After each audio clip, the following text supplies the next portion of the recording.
Assalamualaikum warahmatullahi wabarakatuh. Bismillahirrahmanirrahim. Alhamdulillahi rabbil alamin. Wassalatu wassalamu ala rasulil amin. Wa ala alihi wa ashabihi ajma'in. Amma ba'd. Allahumma alimna bima yanfa'una wanfa' bima 'allamtana wa zidna ilma. Allahumma amin. Alhamdulillah, kita sambung lagi perkongsian, masih lagi dalam mata pelajaran Fiqh. Untuk kali ini tajuknya ialah Al-Qadiyaniyah ataupun Al-Ahmadiyah. Ada 4 perkara asas yang akan dikongsikan. Yang pertama berkaitan dengan pengenalan umum berkaitan dengan kumpulan. Yang kedua, perpecahan yang wujud dalam kumpulan Qadiyaniyah dan apakah kumpulan tersebut. Dan yang ketiga, prinsip pegangan yang dipegang oleh kumpulan Qadiyaniyah. Kemudian, apakah reaksi ulama Islam terhadap pegangan kumpulan tersebut. Inilah 4 perkara yang akan dikongsikan melalui perkongsian ini, insya-Allah. Melalui pembahasan ini terdapat 5 perkara penting yang menjadi isi pembahasannya. Yang pertama, kita berkenalan dahulu dengan kumpulan Qadiyaniyah ini. Siapakah mereka? Ini yang pertama, ta'rifuhum. Hum atba'u Ghulam Ahmad. Mereka adalah pengikut Ghulam Ahmad. Oleh demikian, pengikut Ghulam Ahmad itu, kumpulan itu dinamakan sebagai Ahmadiyah. Kemudian, kenapa dia dinamakan Al-Qadiyaniyah? Kerana berdasarkan kelahiran Ghulam Ahmad di Al-Maulud fi Qadian, satu nama tempat di daerah Punjab, Bilhind yang terletak di negara India, pada tahun 1253. Oleh kerana bersandarkan kepada nama tempat tersebut, kumpulan ini dinamakan Qadiyaniyah. Selain daripada itu, dinamakan juga sebagai Ahmadiyah, sempena nama pengasasnya iaitu Ghulam Ahmad. Okey, isi yang kedua ialah berkisar tentang sejarah ringkas, pengenalan ringkas berkaitan dengan Ghulam Ahmad. Beliau dilahirkan di Qadian di daerah Punjab yang terletak di negara India pada tahun 1253. Di sini saya letakkan peta di manakah kedudukan Punjab, di kedudukan Qadian, di sini. Beliau ta'allama lughatal Arabiyyah, beliau telah mempelajari bahasa Arab, begitu juga mempelajari mantik, mempelajari falsafah, mempelajari ilmu kedoktoran, begitu juga beliau mempelajari ulum ad-diniyah, ilmu-ilmu yang berkaitan dengan agama. Kemudian summa taqallada, kemudian beliau telah dilantik bertugas di pejabat Pesuruhjaya Tinggi Britain yang ada di India. Seterusnya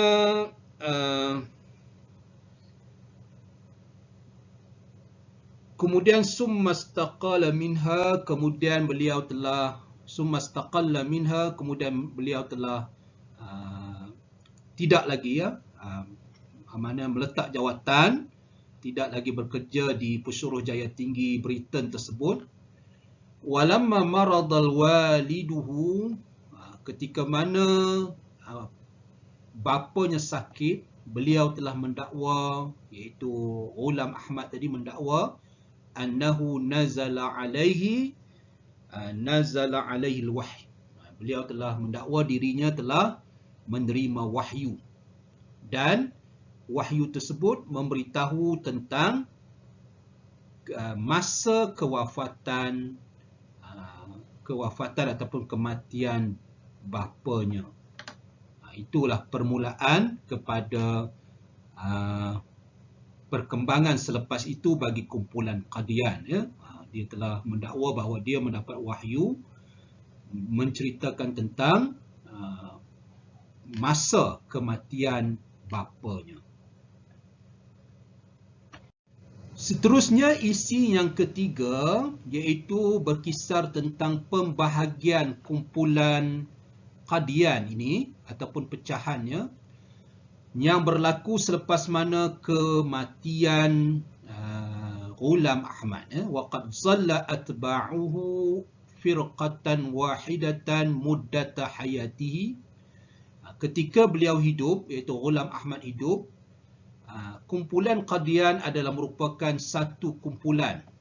Tidak ada perpecahan lagi. Begitu juga wa ayyama khalifati, begitu juga pada hari masa pengganti beliau iaitu Nuruddin. Tidak lagi berlaku perpecahan. Cuma berlaku perpecahan di akhir kehidupan Nuruddin. Wa fi akhiri hayati Nuruddin ibtada al-khilaf, maka berlakulah permulaan perselisihan. Apa kesan daripada perselisihan tersebut? Wa kana min asarihi, antara kesannya ialah inqisamuhum, terpecahnya mereka selepas kematian Nuruddin ila syu'batain, kepada dua cabang ataupun dua pecahan. Yang pertama ialah Syu'bah Qadian, iaitu yang pertama cabang Qadian. Siapa yang mengetuai cabang Qadian ni ialah Raisuhum Mahmud ibni Ghulam Ahmad, iaitu anak Ghulam Ahmad sekali. Yang mengetuai cabang ataupun bahagian yang berada di Qadian. Dialah yang mendakwa binubuwatil Ahmad. Beliaulah yang mendakwa bahawa ayahnya iaitu Ghulam Ahmad adalah seorang nabi. Kemudian yang kedua ialah pecahan yang ada di Lahore, Syu'batul Lahore, masih lagi di negara India ya. Wa za'imuhum, diketuai oleh Muhammad Ali. Yang diketuai oleh Muhammad Ali, beliaulah yang tarajjamal Qur'ana ila lughatil Injiliziyah. Beliaulah yang telah menterjemahkan Al-Quran ke bahasa Inggeris. Beliau juga telah mengiklankan pegangan beliau. Apa pegangan beliau? Bi annal Ghulam Ahmad muslih. Bahawasanya Ghulam Ahmad itu adalah seorang muslih, tidak sampai ke tahap Nabi. Ini bagi Syu'bah Lahore ya. Berbeza dengan Qadian tadi. Seorang muslih. Haza khilafun, ini merupakan perbezaan apa yang telah diiklankan oleh pencipta kepada fahaman ini, bahwasanya beliau adalah seorang Mahdi. Dialah Mahdi dan dia juga merupakan Nabi yang diutuskan, iaitu Isa yang dijanjikan. Beliau Ghulam Ahmad sendiri telah mendakwa dirinya adalah Imam Mahdi dan juga Nabi Isa. Ini berbeza dengan apa yang telah diisytiharkan oleh Muhammad Ali yang merupakan ketua bagi cabang Lahore ini, yang mengatakan bahawa Ghulam Ahmad hanyalah sekadar muslih, iaitu orang yang datang membawa perubahan. Seterusnya yang keempat yang menjadi isi kepada pembahasan tajuk ini ialah Mabadi'ul Qadiyaniyah. Ini penting ambil perhatian. Ada 7 semua yang ada dalam buku teks. Yang pertama ialah Al-Qawlu bi'adami khatmin nubuwati. Mereka berpendapat bahawa kenabian belum berakhir. Wa ta'wilu ma yadullu ala khatmihi, dan mereka menafsirkan secara takwil ayat-ayat yang menunjukkan kenabian telah berakhir kepada suatu makna yang tidak menunjukkan perkara tersebut. Maksudnya mereka berpegang bahawa kenabian belum berakhir. Ada lagi nabi selepas kewafatan Nabi sallallahu alaihi wasallam. Semua dalil-dalil yang menunjukkan bahawa kenabian telah berakhir ataupun kerasulan telah berakhir, mereka takwil kepada perkara lain. Yang kedua, mereka juga berpegang bahawa Ghulamul Ahmad, iaitu pengasas kumpulan ini, huwal Mahdi, dia adalah merupakan Mahdi. Begitu juga wan Nabi, bahawa Ghulam Ahmad itu adalah Mahdi, Imam Mahdi, dan juga merupakan seorang Nabi.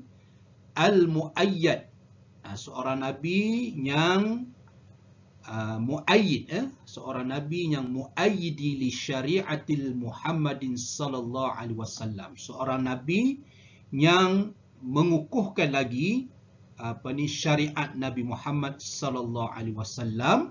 Dan juga mereka mendakwa Ghulam Ahmad ini adalah Al-Masih Al-Maw'udu bihi, merupakan Al-Masih yang telah dijanjikan di dalam nas-nas syarak. Kemudian Al-Masih iaitu Nabi Isa. Dialah Nabi Isa yang dinantikan ataupun yang dijanjikan. Kemudian yang ketiga, mereka juga berpegang kepada babul wahyi maftuhun linnas.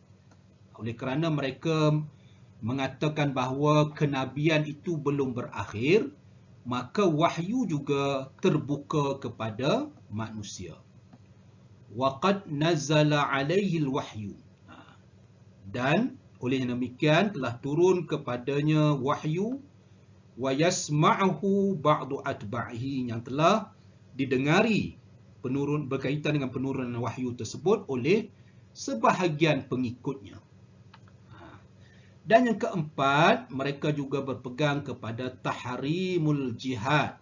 Mereka mengharamkan jihad, peperangan ataupun perang mengangkat agama Allah ataupun mempertahankan agama Allah.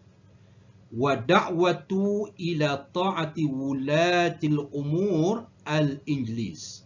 Mereka menyeru ataupun berdakwah agar mentaati para pemimpin dari kalangan orang English, orang Britain yang menjadi penjajah kepada negara India ketika itu.